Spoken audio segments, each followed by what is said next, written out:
Hey folks, Rogers here. Today's lesson is awakened imagination, and the importance of conscious or awakened imagination in our lives. In one respect, you could say that imagination is our savior. That is, imagination, or our ability to direct imagination, saves us from our present state by creating a more ideal state. For example, if I am suffering from poor health, the desire to have good health all begins in imagination. The problem with most imagination is not consciously directed, meaning that most people are wishing or wanting ideal health.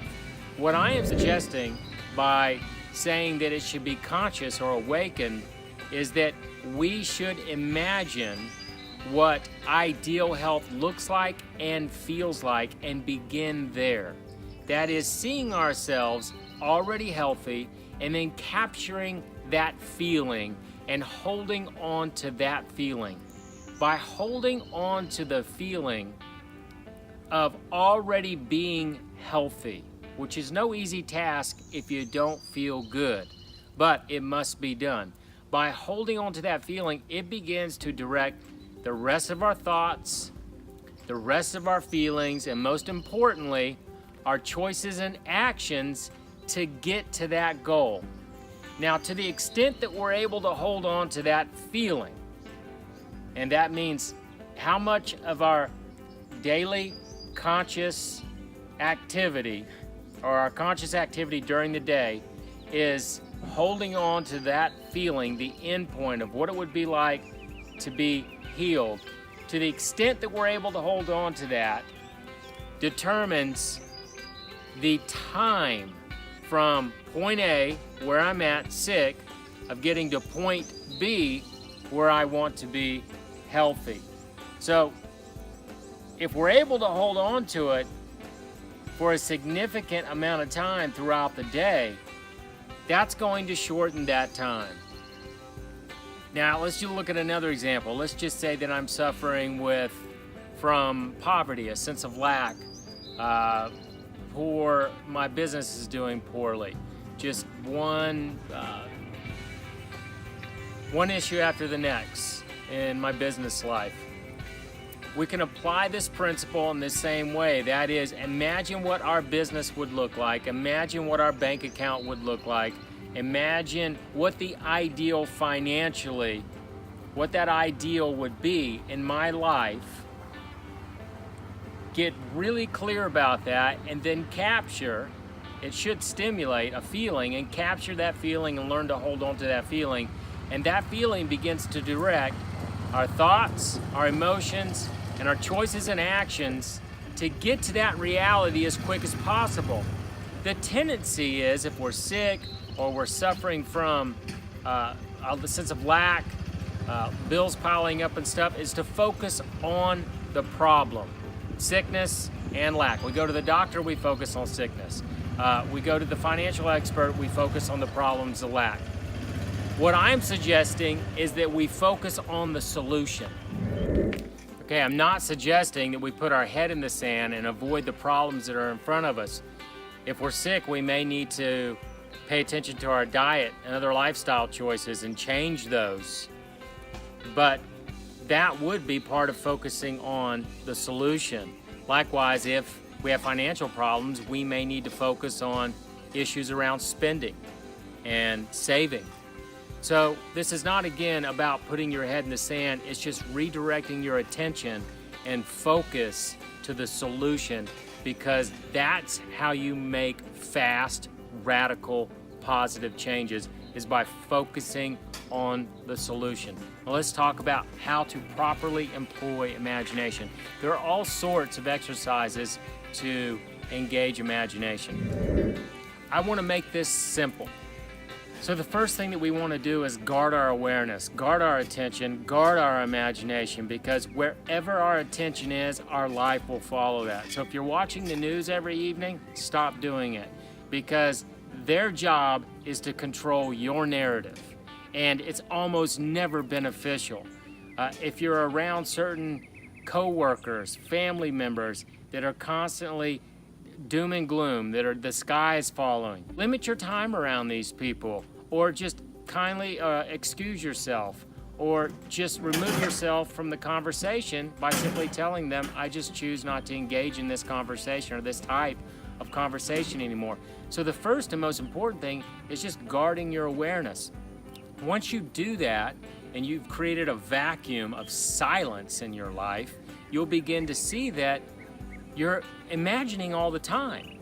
In fact, that dialogue in your head is imagining. It's full of thoughts, it's full of suggestions, it's full of ideas, it's full of visual images, it's full of sounds, inner sounds, and these are all determining the storyline that turns out to be your life. But you can't really see that when you're focused on the screen, life. You have to get back to the body, which is the projector. And then you have to learn to undo the film in silence. So silence is so important, and silence is attained by extracting our attention from people, places, and things. So find a quiet place each day and start to reflect on your inner imaginings, your thoughts, ideas, feelings, visual images, basically your storyline that becomes your life. As you get more still, what you begin to do is you literally destroy the storylines that aren't working for you. Every time you get quiet, you put a gap in the current storyline. It's like taking film. You remember the old projectors? I don't know if you all are as old as I am, but I'm 50 years old.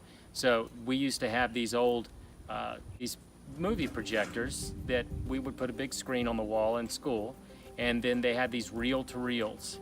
Had two reels going like this, and they would feed through the projector, right? The film would from the back one, and it'd go through the projector, and then it'd end up on the front one, and then there was light that's going through it that would reflect on that would hit the film and reflect onto the screen.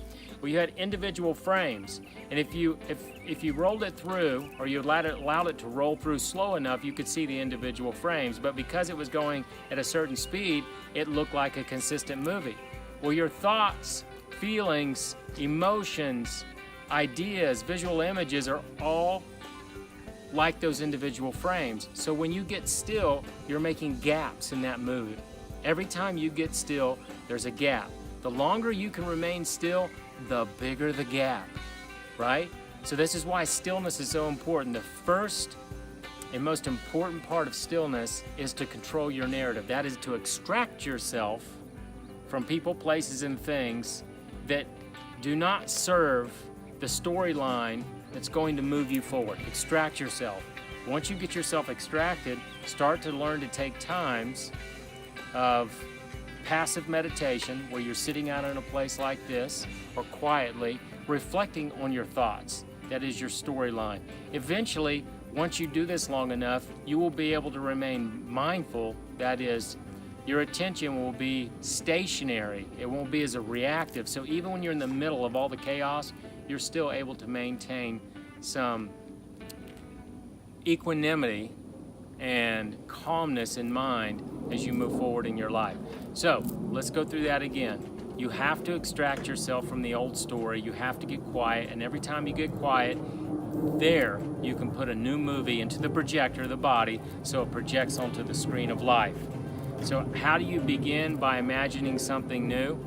Well, first you just have different thoughts about it. You ask yourself, what do I want my life to look like in 3 months, in a year, in 3 years, in 10 years? That becomes your new storyline, asking those questions, and you start to get answers, and you start to create the storyline.